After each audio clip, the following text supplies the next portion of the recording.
Hey guys. Hey guys. We're back with another Sci-Fi Friday review, this time reviewing the sci-fi original series Killjoys Season 2, Episode 7, titled Heart-Shaped Box. If you haven't seen it yet and you want to avoid any spoilers, skip this video and come back later because everything we say from this point forward is going to be a spoiler.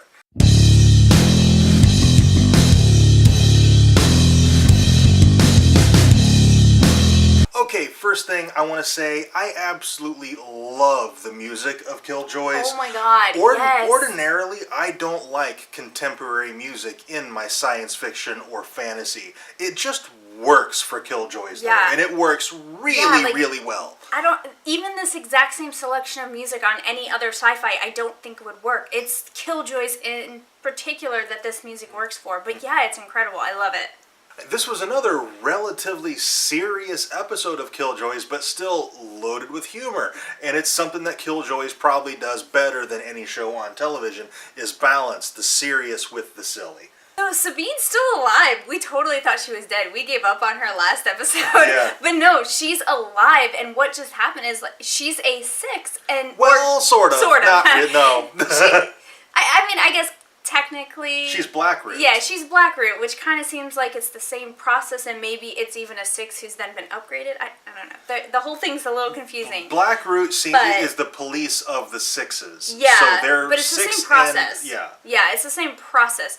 But I guess she had an allergic reaction to Davin, and all her green goo went out. So she became herself. Like, she got all her emotions and everything back. And we learned so much about this green goo in this episode, which was really great and made sense medically and sciencely, and so it was awesome. Sciencely, because I'm smart. Not scientifically. One thing I really liked about this episode, and I've liked about parts of this season overall, and it's something that I don't ordinarily care for, and that's the love triangle. Davin, Sabine, and Dutch. Dutch is incredibly jealous of Sabine, and ordinarily, I don't like love triangles. I find them boring. But Killjoys has done it really well, and like I'm invested in this conflict between Dutch and Dav and Sabine, and oh my gosh, it was just, I like the way it was written. I think the performance is all great, and I think that's what makes it work whereas in some cases it just doesn't.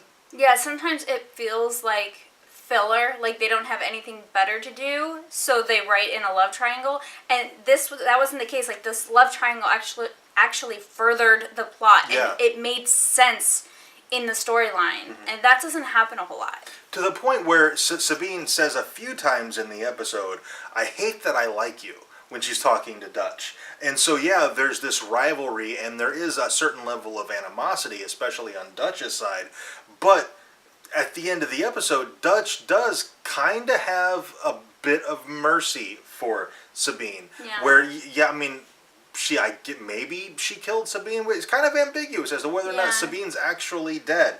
Sudden brain death will kill them, so that's why they have those like stake-looking things. Yeah. And she shot her in the head, but was that enough sudden brain death? I mean, like, if people survive headshots, not often, but they do, and if she's got that healing, if it didn't kill her instantly, she could still heal from that, technically. There's one line of dialogue and a quick shot that makes Sabine's death very ambiguous. Yeah.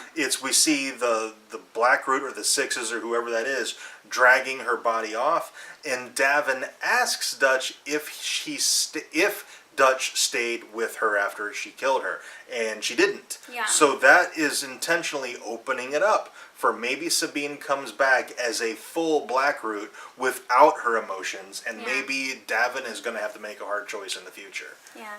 Or, he could just cause her to have another allergic reaction. With his super penis. We also got some new information on the wall surrounding Old Town, which was really unexpected for me. I thought, oh, it's just a wall around Old Town. Yeah. I didn't really anticipate getting any more information. I just thought, okay, it's a wall. But no, it's something that they've been working on. It's a culling device. Yeah, it's going to kill off a vast majority of the people. And I guess the first time, I guess it was the test run, it killed them off within a day. Yeah, like in one day it killed off the majority of elderly, sick, and the very young. So I guess maybe that was a trial run. They said, okay, if we kill off that many people that quick, it's going to raise some flags. So maybe the new wall kills people over time, so it's less obvious. That's at least what I took out of it. I could be completely off base on that. Yeah, I'm really not sure if the wall is there for a future culling or if it's already activated, like he said, and it's just a slower process. I'm really not sure because it could really go either way with the show. So Johnny's the one digging into this, and at the end of the episode, he gets captured, which I'm actually really excited for because Johnny is always the one having to save Dutch and Davin, and now the roles are reversed, and they gotta come get him. This is awesome. Like, Johnny's the one who saves everybody, so it's really, really refreshing and awesome that he is captured, and Dutch and Davin have to attempt to save him now. It's just role reversal is really fun, and Killjoys has absolutely killed this season. Every episode has been better than the previous. And God, Killjoys is rocketing up my list of favorite shows. Oh yeah, like Sci-Fi's hitting it out of the park with these two, with Killjoys and Dark Matter. It's just they're incredible. The last thing we have to talk about this episode of Killjoys is who the heck is Anila? Dutch got a name in the red box that she found in the mirror cube thing. Her safe house. It's her safe house that Klein made for her. And Dutch kind of makes this assumption that it's the woman who looked like her at the Battle of Arkan. Yeah. 200 years ago. Which is very plausible. That seems like a reasonable assumption.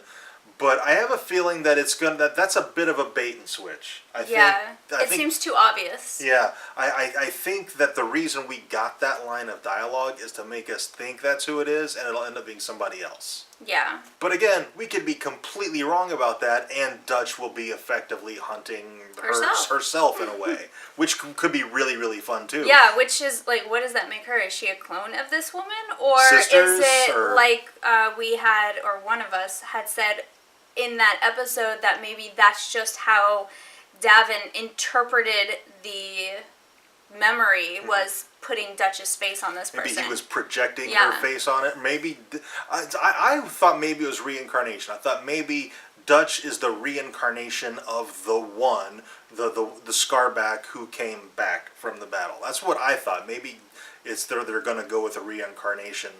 But maybe not. Maybe there's actually is a family link here. It's going to be really, really interesting to see. Next episode, it looks like they're going to focus on Dutch and Dav getting Johnny back. Yes. I don't anticipate that lasting very long. They probably get him back in an episode. Yeah. Or the beginning of like the next episode. I don't think Johnny's going to be captive very long. Yeah, I don't think so either. Alright, I'm pretty sure that's it for this video. If you have anything to add, let us know down in the comments. Also, if you enjoyed this review, and we really hope you did, tell us by dropping a like on it and subscribe for more reviews. And thank you very much for watching. We'll see you next time.